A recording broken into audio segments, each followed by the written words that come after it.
During Russia's war in Ukraine, Ukrainian forces have been entrenched in some brutal street-to-street urban warfare with both Russian military forces and Wagner mercenaries.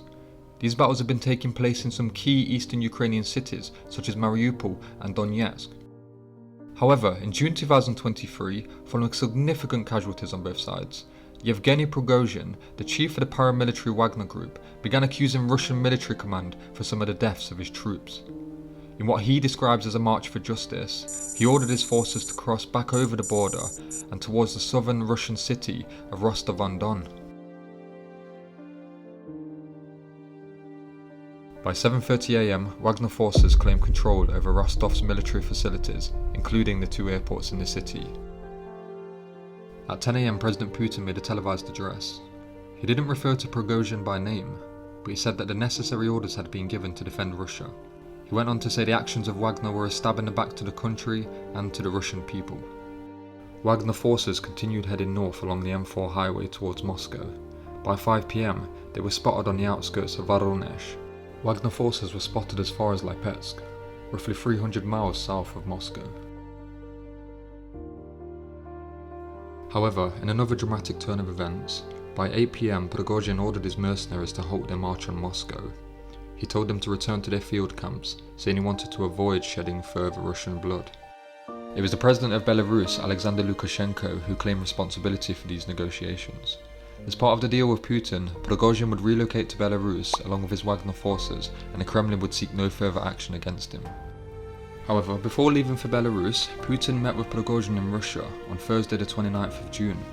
He chaired a meeting with members of his Security Council, which included the commanders and the management of the Wagner company, including Prigozhin himself. On Thursday the 6th of July, Alexander Lukashenko made a statement saying that Prigozhin was not in Belarus and he was possibly in Moscow, although his whereabouts was currently unknown. A mere 60 days since his mutiny, Prigozhin's fate seemed to be sealed. It's been confirmed that Yevgeny Prigozhin, head of the Wagner Group, was on board the private jet that crashed near Moscow. The final moments were captured on camera, and this video has been circulating on social media for the past few days.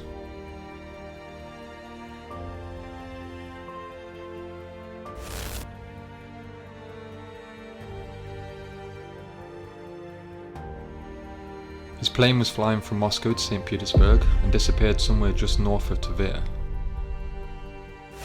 Putin appears to have broken his silence on the apparent death of Prigozhin and the plane crash, because we are hearing from Reuters that Putin sends his condolences.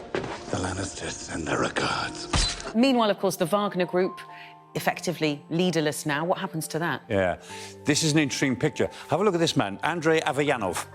He is the head of what you would call the dirty tricks department of the GRU, which is military intelligence. So it does seem like this Andrei Avayanov's going to take control of Wagner operations in Africa.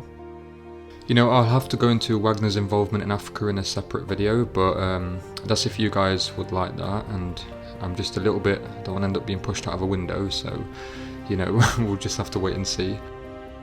This is my first video, so, you know, I'm still getting used to the video editing, the map making, the storytelling, you know, all the software, so if you like this video, that's great, just let me know about it in the comments. If there's anything you think I can improve on, which I'm sure there's a lot, just also let me know in the comments, that'd be really nice. I hope moving forward the video quality will gradually get better and better.